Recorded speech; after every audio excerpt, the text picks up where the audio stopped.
ఇక్ష్వాకు వంశీయులు ఏ గోత్రాల్లో ఉన్నారో నీకు తెలియదు. నీకు చెప్తున్నావు, హైకోర్టు అంటున్నావు, సుప్రీంకోర్టు అంటున్నావు, నీకు తెలియదా వాళ్ళకున్న ఇమ్యూనిటీ ఆర్టికల్ 124(4) ఎవడైనా ఇప్పుడు దాకా ఏ ప్రధానమంత్రి అయినా ఇంపీచ్ చేయగలిగారా?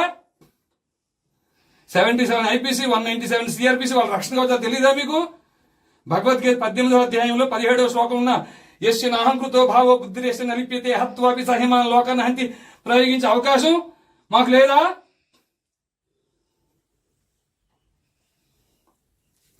ఏమీ తెలియదండి అయ్యా. పండితులు వేషం వేసుకుని తెలియని నటవిట శూద్రుల వనితలు స్వవచమౌటకు ఉపదిశించి సంతసిల్లి స్వరలయంబులెరుంగకని శిలత్ములై సుభక్తులకు సమానమని దుడుకుగల నన్నే దొరకుడుకు బ్రోచురా. స్వరం తెలియదు. స్వరం తెలుసా? లయ తెలుసా?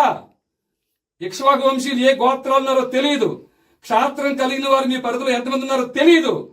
వైశ్య పరంపర 44వ శ్లోకంలో చెప్పిన వైశ్యులు కృషి కోరక్ష వాణిజ్యం మీ ఆలయ పరిధిలో ఎంతమంది ఉన్నారో తెలియదు. అన్య మత ప్రార్థనా మందిరాల్లో బోధిస్తున్నారు ఈ దేశాన్ని ఎలా దోచుకోవాలని. తెలిసిందల్లా ఒకటే, బలుపు అంతా ఒకటే, బలుపు అహంకారం ఒకటే. మీ స్వామి ఎప్పుడు ధనుర్బాణాలు పట్టుకొచ్చి మీ మాటలు వింటడం ఉన్నావా నువ్వు? ఈ అర్చక పురోహితులు మీ పని ఇది. మీ ఆలయ పరిధిలో క్షాత్రం కలిగిన వారు ఏ గోత్రాల్లో ఉన్నా, వైశ్య పరంపర వారు ఏ గోత్రాల్లో ఉన్నా ధర్మస్థాపన కోసం కలిలో రామరాజ్యం ఏర్పాటు అయింది. భగవద్గీత 4వ అధ్యాయం 7-8 శ్లోకాల ప్రకారంగా. అయ్యా వీళ్ళు అనుకుంటున్నారు ఏమిటి? నా వల్ల అయితే లేదు నాన్న, నేను ఎగ్జామ్ లో ఫెయిల్ అయినాను, పనికిరాను అన్నావు కదా. చెప్పింది వింటూ నేర్చుకో. ఇలా చూడు, వింటున్నాను, అవకాశం ఇస్తున్నా, ఉగాది వరకు సమయం ఇస్తున్నా నీకు. ఉన్నంతా పక్కన పెట్టు, రామరాజ్య స్థాపన కోసం పనిచేయి. ఆ తర్వాత లేదా ఎవరో కాపాడుతారు, ఎవరో చేస్తారు, రిట్ పిటిషన్లు, SLPలు వేస్ట్, క్యూరేటివ్స్ దాకా ఉన్నాయి, వాళ్లే దొంగలు. ఏ న్యాయమూర్తులైతే అన్బ్రైడల్డ్ పవర్స్ తో ఆర్టికల్ 124(4) అని ఇమ్యూనిటీతో 77 IPCతో జడ్జెస్ ప్రొటెక్షన్ యాక్ట్ తో ఇట్లాంటి రక్షణ కవచాలు పెట్టుకు విర్రవీగుతున్నారా? రక్షణ కవచాలు బ్రేక్ చేయడం కోసం వచ్చేవాడి అయ్యా మేము కూడా. అయ్యా వింటున్నారా? మేము వచ్చిందే న్యాయ వ్యవస్థ తోలు తీయడం కోసం. వాళ్ళ దగ్గరికి వెళ్ళి భిక్ష అడుక్కుంటావు నువ్వు, వెళ్ళి వాళ్ళ దగ్గరికి వెళ్ళి రిట్రిబ్యూషన్లు వేసి వాళ్ళు కొట్టేస్తే ఇంపీచ్మెంట్ చేసే అవకాశం నీకు ఆర్టికల్ 124(4) ఇచ్చిందా? ఇచ్చిందా మీకు? కలిని బంధించడం కోసం వచ్చామని ఆయన మేము వచ్చింది. అయ్యా మీ రావడంత అందం మాకు లేకపోవచ్చు నాయన, కానీ మమ్మల్ని పంపించిన వాడు హరిగుణ మణిమయ స్వరములు గళమున శోభిల్లు భక్త కోడులిలలో. హరిగుణ శ్రీనీల గోత్ర క్షాత్రం గుండెల్లో ఉంటానంటే కాళ్ళ దగ్గర పెట్టిన దుర్మార్గుడు నేను. ఏ మాత్రం జాలి దయ లేని వాడిని. ఎందుకు వచ్చానంటే ఆ ముక్కంటి పిలిచిన పిలుపుకి వచ్చాను నేను. వీళ్ళలో ఒక్కరు కూడా వారి అన్నం కోసం కుటుంబం కోసం రాలే, ధర్మం కోసం ప్రాణం ఇవ్వడం కోసం వచ్చారు. ఆ తల్లి ఇంట్లో చెప్పి వస్తా నేను తిరిగి రాకపోతే మీరు నా కోసం బెంగ పెట్టుకోవద్దు అని చెప్పి వచ్చారు. ఇక్కడ దొంగలు ఎవరు తెలుసా నాయన? దొంగలు ఎవరు? మర్డర్లు మానభంగాలు చేసే వాళ్ళు కాదు. వాళ్ళని శిక్షించాల్సిన న్యాయమూర్తులు పనిచేయటం మానేశారు తండ్రి. వింటున్నారా? ఈ న్యాయమూర్తుల మీద 197 CRPC ప్రయోగించాల్సిన కేంద్ర రాష్ట్ర ప్రభుత్వం ఈ పని మానేసినాయి. ధర్మాన్ని బోధించి క్షాత్రం కలిగిన వారిని వెలికి తీసి వాళ్ళని గుర్తించి వారి పోషణ నిమిత్తం సైన్యంగా తయారు చేయించాల్సిన అధ్యయనంతో కూడా అధ్యాపనం చేయాల్సిన మీ పని మీరు మానేశారు. అయ్యా అయినప్పటికీ మా ఇక్ష్వాకు వంశీయుల సాంప్రదాయాన్ని అనుసరించి ఒక్క అవకాశం మీకు ఇస్తున్నాం. ఇది తప్పితే మేము రాము మహాత్మ వచ్చి చేయాల్సిన పని చేసుకెళ్ళిపోతారు. విన్నారు స్వామి? మీ పని మీరు చెయ్యమని మరొకసారి మనవి చేసుకుంటున్నాం. అయ్యా పెద్దలు ఎవరన్నా మాట్లాడేది ఏమన్నా ఉందా స్వామి? మహాత్మా పురుషోత్తములారా, పురుషోత్తములారా, అయ్యా మంచిగా చేసుకోండి, ఓ సైనికుడిని ఇవ్వండి. అర్థమైందయ్యా? సైనికుడిని మాత్రం ఇవ్వండి. ఎందుకు ఇప్పుడు బయట మసీదులో ఏం చేస్తున్నారు మీకు తెలియదేముంది? మసీదులో ఏం చేస్తున్నారా లేదా? ఆవులను కాపాడితే నన్ను 4 రోజులు జైల్లో పెట్టిరు. ఈ కోర్టులు పోలీస్ స్టేషన్ ధర్మస్థాపన చేయాలండి. వాళ్ళ పని మానేశారు. వాళ్ళని తొలగించాల్సిన బాధ్యత ఏమో కేంద్ర రాష్ట్ర ప్రభుత్వాలు. వీళ్ళు ఈ పని నలిగిపోయేదేమో సామాన్యులు. దానికోసమే ఒక రామరాజ్యం అని చెప్పి భగవద్గీత 4వ అధ్యాయం 7 శ్లోకాల ప్రకారంగా ఒక పెద్ద ఆయన ఏర్పాటు చేసి దాంట్లో మమ్మల్ని అందరినీ భాగస్వామ్యం చేసి ఒకసారి తమ్ముడు గారు కూడా సార్ కూడా వివరించి వెళ్ళి అంటే ఆయన ఇంకా ఇప్పుడే రాత్రి 2 గంటలకు 3 గంటలకు వచ్చారు. అన్నారు మహాత్మా ప్రయాగరాజ్ వెళ్ళి వచ్చారన్నారు. మీరు వేచి ఉంటే ఆయన లేచి సరే పర్వాలేదు మాకు వెయిట్ చేస్తాం, పర్వాలేదు సార్. భగవత్ సేవ చేస్తాను, ఆయన బాధలు పట్టుకుంటాను, రామరాజ్య స్థాపనకి నాటం చేస్తున్నాను. ఎలా చేస్తారు? రాజ్యాంగం ప్రకారం చేస్తున్నా. రాజ్యాంగం ఏం చెప్తుంది? రాజ్యాంగం ఏం చెప్తుంది? నువ్వు చెప్పు, రాజ్యాంగం ఏం చెప్తుందో నువ్వు చెప్ప. రాజ్యాంగం ఏం చెప్తుందో కత్తిబడిలో చెప్పమంటుందా? కత్తిబడిలో చెప్పమంటుందా? ప్రెసిడెంట్, ఇవాళ రోజు governors and Rajaprakash shall not answerable to any courts. Governor, President. In the name of God, I take the oath. నాలాంటోడు భక్త చిక్కినోడు నీకు దొరికింది.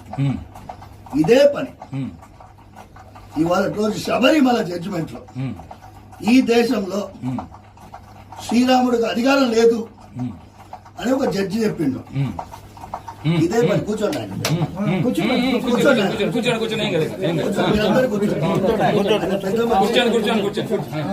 ఆయన పెద్ద మనిషి. 5 జడ్జిలు ధర్మాసనంలో ఒక జడ్జి ఏమంటాడు, ఈ దేశం రాముడిదే కాదంట. 5 జడ్జిలు ధర్మాసనంలో ఒక జడ్జి ఏమంటాడు, ఈ దేశం రాముడిదే కాదంట. ఓకేనా? మనం ఈ దేశంలో రాజ్యాంగం ప్రకారం జీవించాలి. అవునా కదా? మనం సర్కార్ తనసే జుదా కర్దేంగి అంటే మనం బక్కోలు మనం తీసుకొని పోయి లోపలేస్తాం. మన వెనకాల సైన్యం ఉందా? లేదు. నేనేం చేస్తున్నా, 2 గుణాన్ని తయారు చేసే ప్రయత్నం చేస్తున్నా.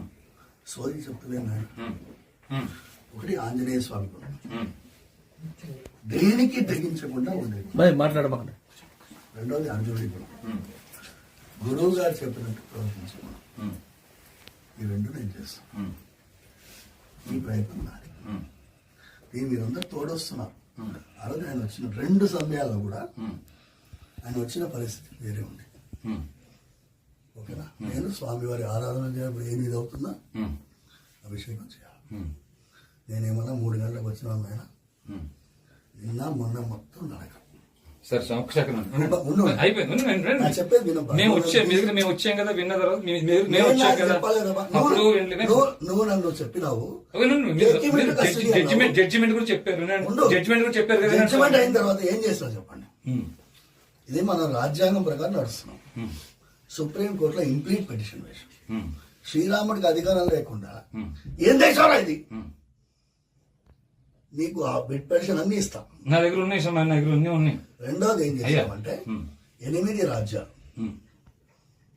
రాముల వారి రాజ్యంగా పద్మనాభ స్వామి రాజ్యం. ఆ రాజ్యంలో రాముల వారి పాదాలు పెట్టుకొని నెత్తి మీద రాజ్యం వెళ్ళేవారు. వాళ్ళని రాజవంశీకులని వాళ్ళ ద్వారా కోవెనెంట్ సైన్ చేశాం. ఈ దేశంలో రామరాజ్యం ఉంటేనే మనం నడిపించగలమంటే దాని మీద 2వ ఇంప్లీట్ పిటిషన్ వేశాం. ఇవాళ రోజు అది ఫైనల్ స్టేజ్లో ఉంది. ఓకేనా నాయన? ఇప్పుడు అడిగావు కదా, రాముడు అంటే నెక్కలేదా అని అడిగావు కదా. నీ మనసులో ఉండే భక్తి దాసుని నేను.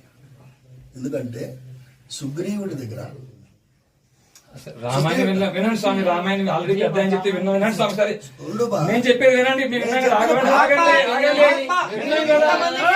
విన్నాం కదా. ఇప్పుడు విను.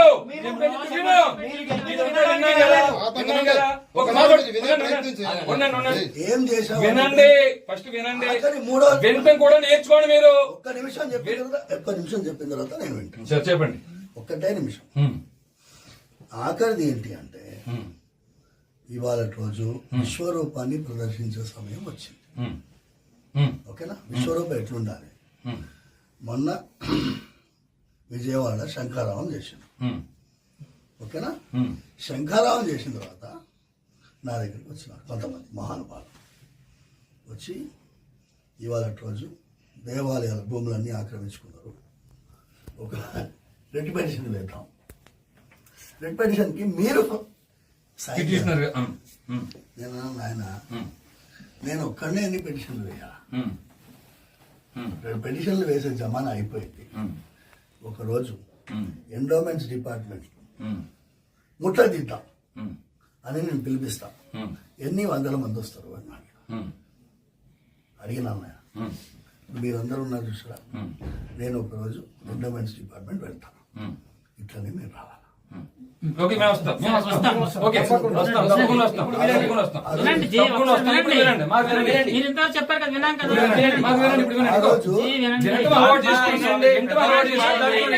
వినటం అలవాటు చేసుకోండి. మీరు ఎప్పుడు చెప్పడం కాదు, వినటం కూడా అలవాటు చేసుకోవాలి. చెప్పడానికి వచ్చాం. వినండి జీ. అలవాటు చేసుకో. చెప్పారు, టీవీలో రోజు వింటున్నాం. అందరు మాట్లాడతారు, ఒక్క నిమిషం ఆగండి. భూమి అంతా ఇక్ష్వాక వంశీయులని రాముడు అన్నాడని విన్నాం. నిజమేనండి? నిజమా కాదా? ఈ మొత్తం అఖిలాండగోడి బ్రహ్మాండగోడు ఆయన నాయకుడు ఆయన్నే. ఈ మాట అడిగి చెప్పండి. ఈ భూమి అంతా ఇక్ష్వాక వంశీయులని రాముడు అన్నమాట నిజమా అబద్ధమా? అన్నాడు. ఆ ఇక్ష్వాక వంశీయులు ఏ గోత్రాల్లో ఉన్నారు? ఇప్పుడు నాకు అడిగిన చెప్పు. అడగండి, ప్రశ్నకు సమాధానం చెప్పు. నెక్స్ట్ రెండో ప్రశ్న. మీ ఆలయ పరిధిలో